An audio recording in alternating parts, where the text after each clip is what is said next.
Now let's set up our lab. To be able to set up the lab, we need to install a virtual machine. The virtual machine name is OWASP Broken Web App. This has many websites. Some of them are infected with SQL injection and some of them are not. And your responsibility or your task, we're gonna do one together, but also you're gonna have to practice on the remaining web application. So let me show you how to set up a lab in a very easy way actually. So Google and go to OWASP Broken Web App, and you can type here download.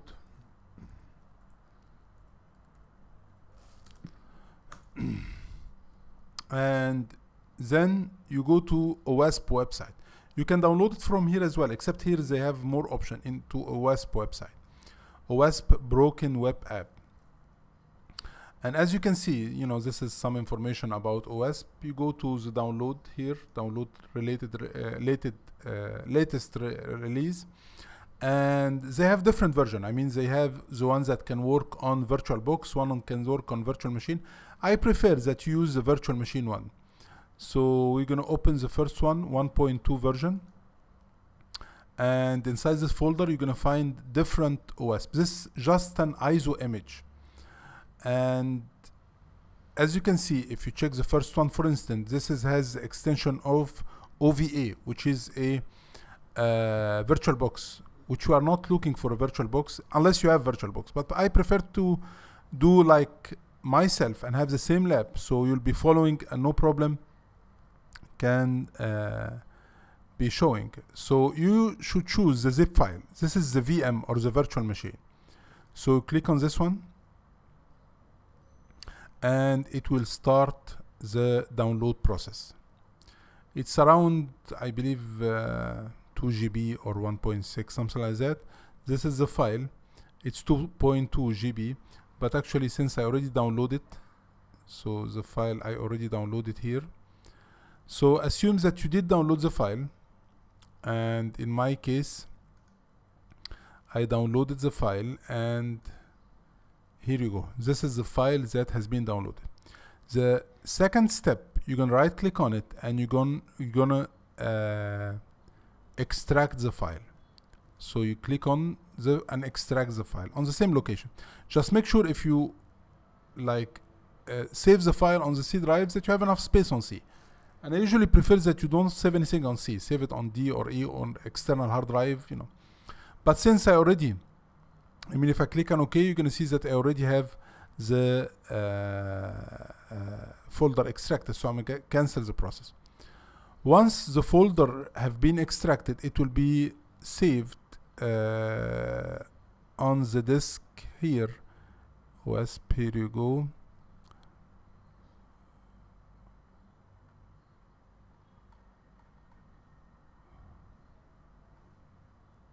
OWASP.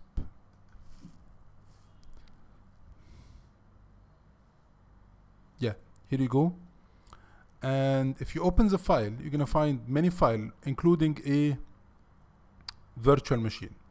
Now, the next step that you need to do is to open the VMware player. Here you go. Open the VMware player.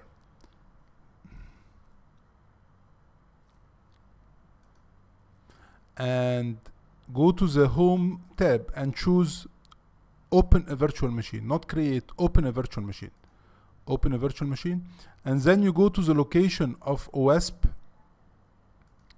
So you go to the location of the OWASP folder, and you're gonna find the file here, OWASP Web App. You click on it and you click open, and the OWASP will show here. So you right click on it and you click power on. This is how you set up your lab. So I already, let me shut down the OWASP to show you from the beginning. Shut down guest.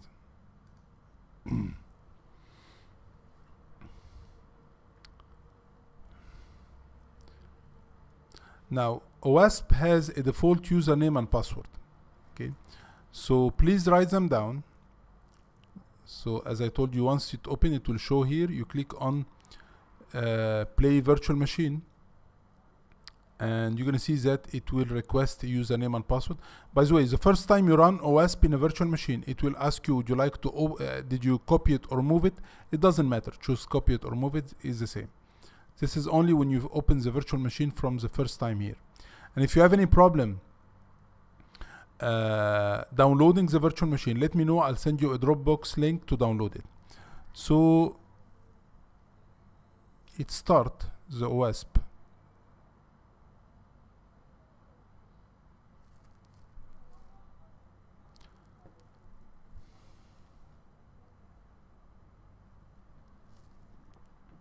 And once it start, it requests username and password. The username is root, and the password, let me show it to you, is OWASP broken app, broken web app. Just the initial from each word. So let me show it to you. So the password, I think should be here. Username and password. Here you go. It's OWASP broken web application. This is the password. You better write it down, and you can change it later on, not a problem, but this is the default password. So the username is the root, while this one will be OWASP broken web app. And that's it. Once you log in, nothing need to be done.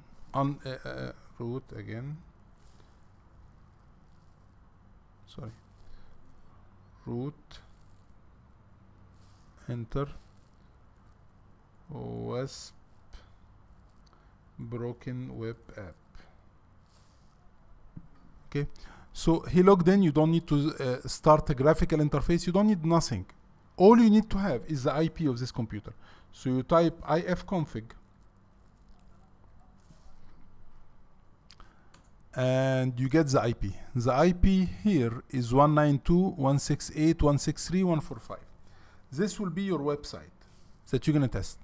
So going to our Kali Linux machine, then you're gonna keep this one running and nothing else you need to do with it. Now you have a web server that have many web applications. Some of them are infected, some of them are not. Now going back to our Kali Linux machine,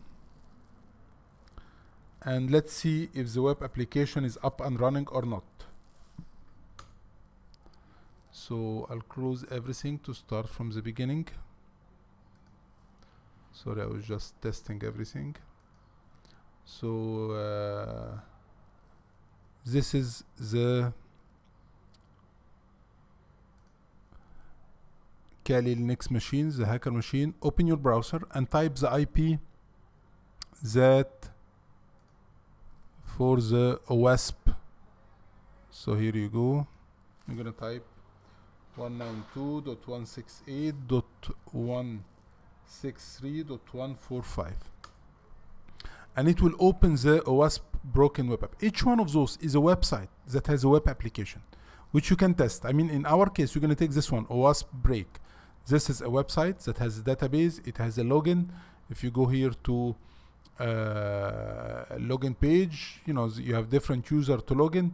It has a home page, and this will be our objective. Okay, but we're gonna do everything to this specific website, and this is the URL for this website. Okay, for yourself, once you test it and you're comfortable, you can try other website. Try this one, try that one. But you know, get practice. Not all of them are infected, or they are infected with different kind of problems. Some of them with SQL injection, some of them with LFI or RFI, some of them. But you can practice the SQL injection and see if you get used to it or not. So let's open our website, and this will be our target now. We have a website, and we need to know if this website has a SQL injection or not. And if so, can we dump all the information? Can we get a valid username and password that will allow us to log into the page? Let's see how to do this.